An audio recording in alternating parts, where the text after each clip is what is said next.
In this video, we'll take a look at how error correcting code might be used in radio communication.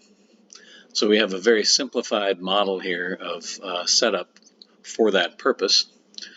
We have a keyboard over here, and I've only put one key in it because I'm only going to demonstrate the result of sending one letter from the transmitter through the channel to the receiver. But you can suppose that this is a full keyboard with a full set of alphabetical characters and some punctuation. We're going to ignore numbers for now and just concentrate on a single letter. Once the keyboard is hit and the transmitter stores that result of that keyboard stroke into a buffer, then the user at some point will hit the transmit button or something to cause transmission to occur, and then of course the antenna will radiate transmission into the Earth's atmosphere, which in this case is the channel. We have the channel set up so that it's just a model of a channel, of course, that the probability of no error being introduced by that channel is about 66%, probability of one error 28%, probability of two errors down to 5%, and the probability of more than two errors, 3, 4, 5, what have you, is around 1%. And we'll talk about what sorts of things might cause those errors, in addition to static from thunderstorms, for example, and of course other people transmitting at the same time as you are on the same frequency. There are a bunch of other possibilities, and we'll listen to some of those that are available on the American Radio Relay League website under a page called Sounds of RFI, for radio frequency interference. But whether there are errors or not, our signal we're going to assume is received going through a receiver antenna into a receiver device that's going to be responsible for decoding and, if possible, correcting any errors that have been introduced into a message. So long as there is one error, we'll be able to correct that error in the code word. If there are two errors, we'll be able to notify the user that there's been an error but not correct it. And if it's more than two, then all bets are off. So we'll start by going back here to the keyboard, and we're going to hit the H letter, which is going to send a scan code to the software in the transmitter. A hexadecimal value of 33, I believe, is associated with the H key in a PS2 keyboard, which is what the RFBitBanger uses, and our simplified model, which I'm calling the RFBitBopper, which please don't assume that this is the way the RFBitBanger actually works, but it's just a way that this error correcting code might be used in a transmitter. That scanning code is going to be associated with a 4-bit binary number, since we're using the extended Hamming code, which has 4 data bits and then 4 parity bits for each code word. That binary value associated with the scan code, hexadecimal 33, is going to be multiplied by the parity bit matrix and create the parity bits. So then the message bits and the parity bits will be glued together and stored in a buffer. Probably the user is not going to just type in one letter of the alphabet before transmitting. There'll probably be many letters typed in, like hello world, for example. And for each of those letters, there'll be a code word stored in the buffer, which, the size of it just depends on what resources you have available in your transmitter for storing data. Then when the user is ready, the transmit button will be pushed, and then those code words will be sent one bit at a time. I'm going to imagine that we're starting here with the least significant bit, but that's up to the designer of the software. But one at a time, these bits will be transmitted so that as a result, one code word at a time will be sent. And traveling through the channel, there's the possibility that errors will be introduced. So let's hit the transmit button and just send this letter H. Remembering that it'll actually be transmitted one bit at a time rather than a whole code word at a time. At least in the mode of transmission I'm imagining. We're just going to send one bit at a time. We'll take a look at how that might look in a second. In the channel here, it's as these probabilities down here suggest, it's a sort of a crapshoot whether you're going to have an error or not, or how many errors you're going to have. And so, we lucked out that time, but we'll keep going here until we get some indication of an error. Had one, and there's one, another one. Okay.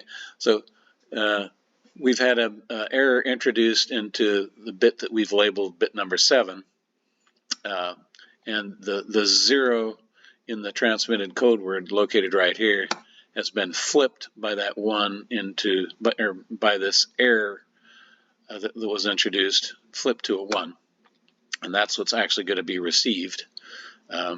The original code word plus any errors that have been introduced into it. Okay, and we'll pause for a moment here and look at what that transmission might look like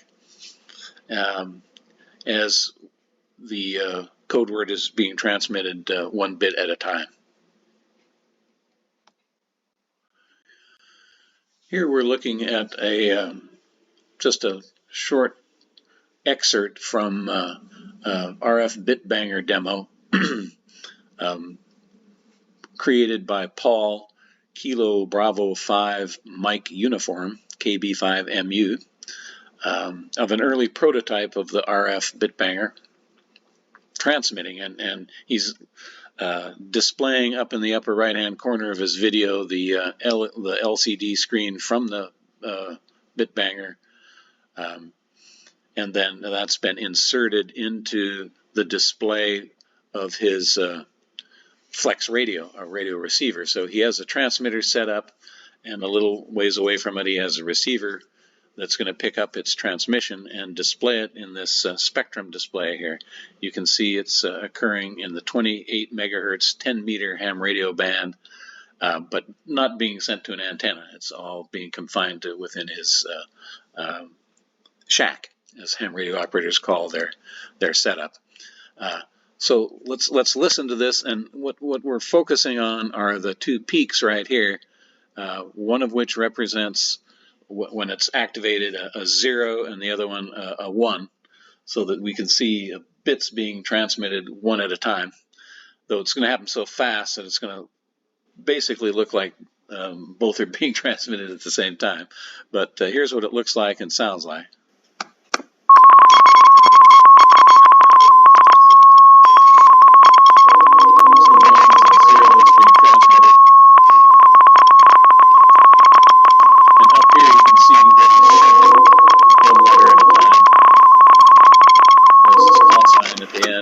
And then it's over.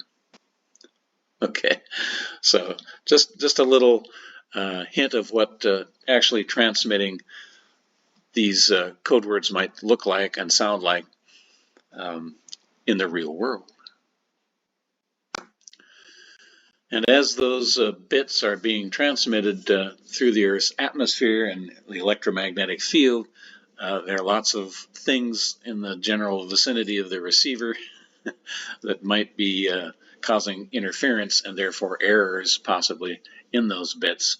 We'll listen to some of these. The first one is an ionic breeze air cleaner that presumably would be located someplace fairly close to the receiver, and What we're listening to here is a Morse code transmission. Somebody's sending CQ, looking for a Morse code contact, and then the ionic breeze air cleaner interfering with that. So here goes. There's the CQ. There's the air cleaner.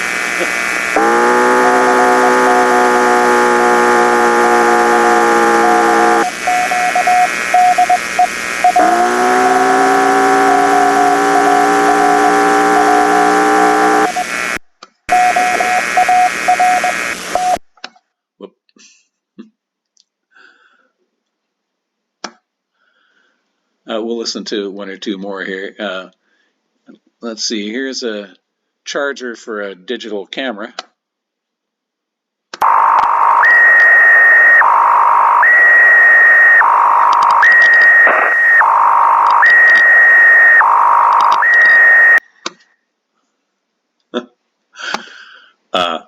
Not so funny for the people who have to deal with it. It is mildly amusing. Here's a charger for a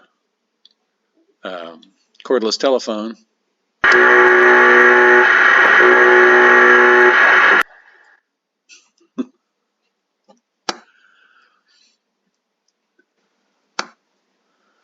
Let's see, here's a electronic insect repeller.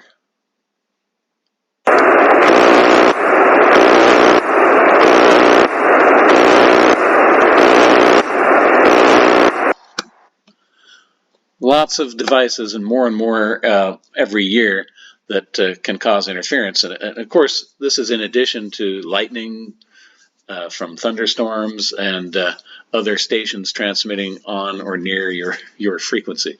So lots of opportunities for error in the channel, which is the Earth's atmosphere. Now, of course, if all this was being sent over a wire, then or a fiber optic tube or something, then yeah, less error possibilities, but always there's going to be some possible source of error when transmitting data.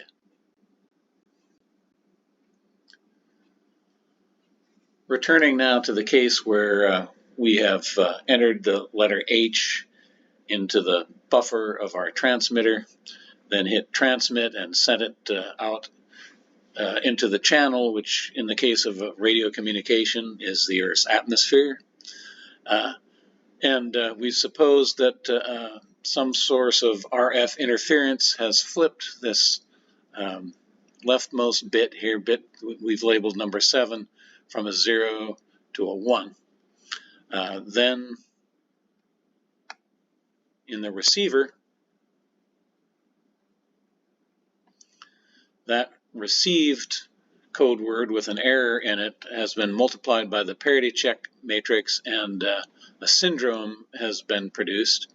And that syndrome, the leftmost bit here, bit number 8, has indicated that a bit has been flipped, and then the location of that flipped bit is given by the last 3 bits here as a binary number.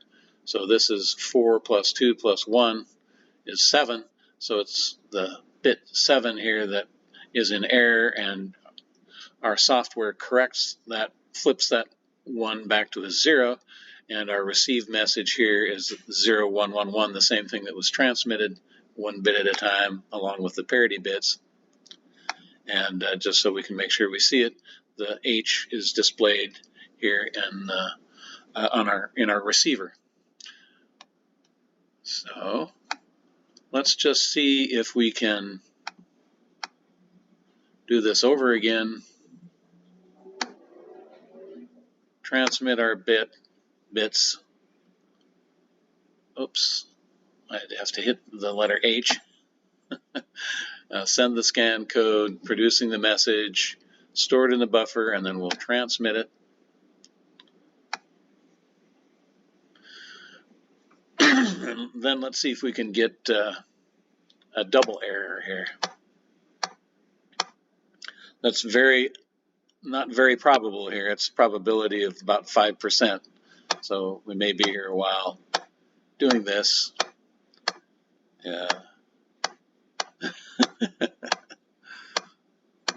Okay.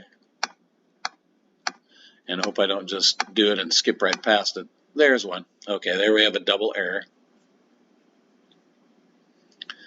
And so that double error is transmitted to our receiver, and the received code word is multiplied by the parity check matrix. And in this case, what happens is that our syndrome indicates that there is a double error detected, but not, of course, it's not correctable. We've got the 0 here together with a non-zero location bits indicates the double error, and the location is meaningless because it's a double error, and so we're not getting an indication of where those two errors have occurred.